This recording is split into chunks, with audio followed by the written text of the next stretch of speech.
My name, for those of you who don't know, is Michael Fanone. And while I've been a sworn officer with the Metropolitan Police Department in Washington, D.C. for almost 2 decades, my law enforcement career actually began here in this building as a United States Capitol Police officer shortly after 9/11. In part because of the 2001 attack on our country by terrorists, I felt called to serve. As a Capitol Police officer, I was proud to protect this institution and dedicated members of Congress and their staff who work hard each day to uphold our American democracy.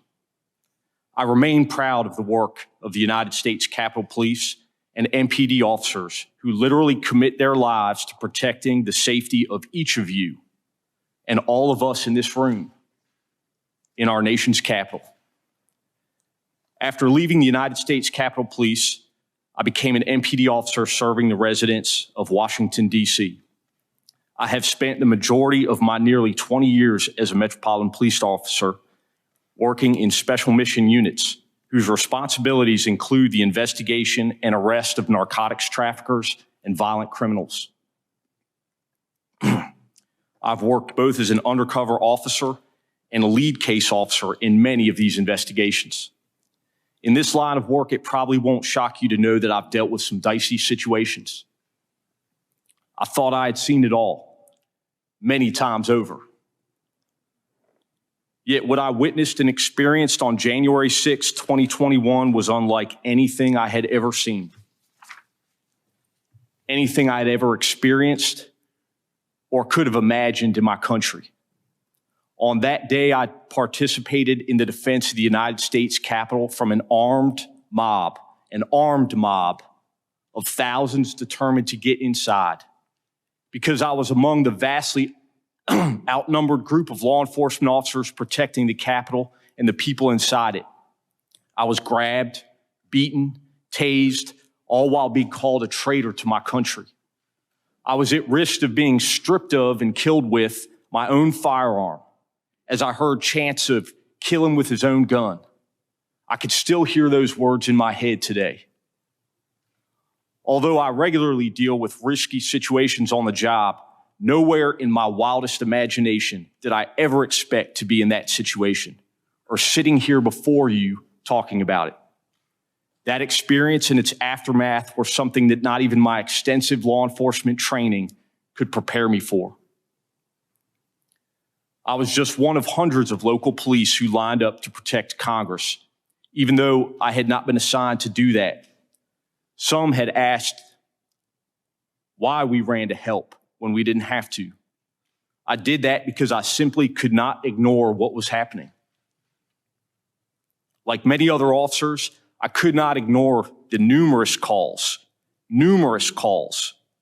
for help coming from the Capitol complex. I'm a plainclothes officer assigned to the 1st District's crime suppression team. But for the first time in nearly a decade, I put on my uniform. When my partner, Jimmy Albright, and I arrived at the Capitol around 3 that afternoon, it was unlike any scene I had ever witnessed. Jimmy parked our police vehicle near the intersection of South Capitol Street and D Street in Southeast, and we walked to the Capitol, from there passing the Longworth House Office building. It was eerily quiet, and the sidewalks, usually filled with pedestrians, were empty.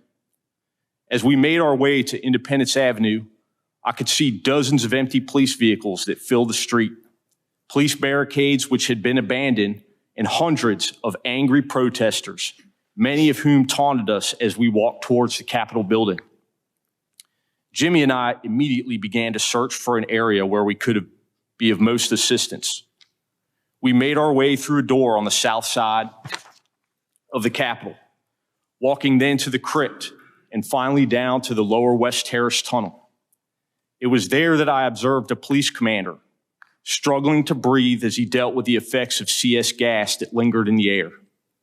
Then I watched him collect himself, straighten his cap and trench coat adorned with its silver eagles, and return to the line.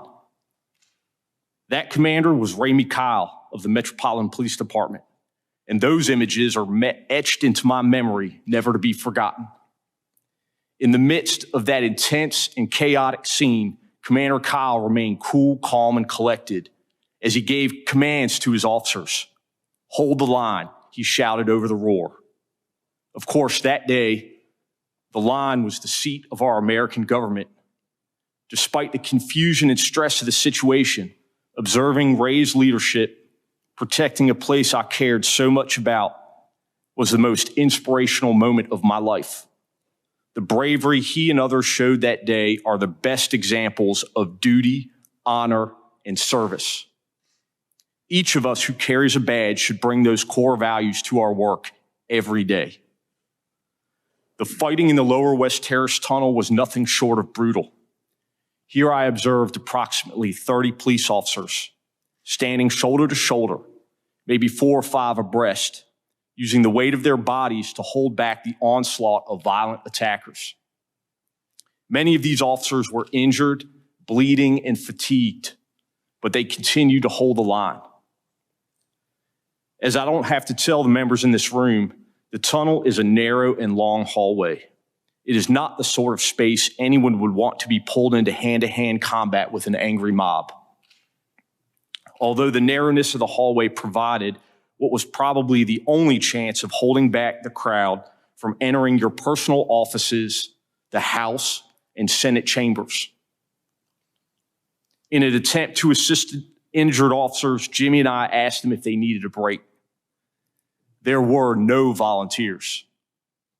Selflessly, those officers only identified other colleagues who may be in need of assistance. The fighting dragged on. I eventually joined the tactical line at the tunnel's entrance. I can remember looking around and being shocked by the sheer number of people fighting us. As my police body-worn camera shows, thousands upon thousands of people seemingly determined to get past us by any means necessary. At some point during the fighting, I was dragged from the line of officers and into the crowd. I heard someone scream, "I got one." As I was swarmed by a violent mob, they ripped off my badge. They grabbed and stripped me of my radio. They seized ammunition that was secured to my body. They began to beat me with their fists and with what felt like hard metal objects. At one point, I came face to face with an attacker who repeatedly lunged for me and attempted to remove my firearm. I heard chanting from some in the crowd, "Get his gun," and "Kill him with his own gun." I was aware enough to recognize I was at risk of being stripped of and killed with my own firearm. I was electrocuted again and again and again with a taser. I'm sure I was screaming, but I don't think I could even hear my own voice. My body camera captured the violence of the crowd directed toward me during those very frightening moments. It's an important part of the record for this committee's investigation and for the country's understanding of how I was assaulted and nearly killed as the mob attacked the Capitol that day. And I hope that everyone will be able to watch it. The portions of the video I've seen remain extremely painful for me to watch at times, but it is essential that everyone understands what really happened that tragic day. During those moments, I remember thinking there was a very good chance I would be torn apart or shot to death with my own weapon. I thought of my 4 daughters who might lose their dad. I remain grateful that no member of Congress had to go through the violent assault that I experienced that day. During the assault, I thought about using my firearm on my attackers, but I knew that if I did, I would be quickly overwhelmed. And that, in their minds, would provide them with the justification for killing me. So I instead decided to appeal to any humanity they might have. I said as loud as I could manage, "I've got kids." Thankfully, some in the crowd stepped in and assisted me.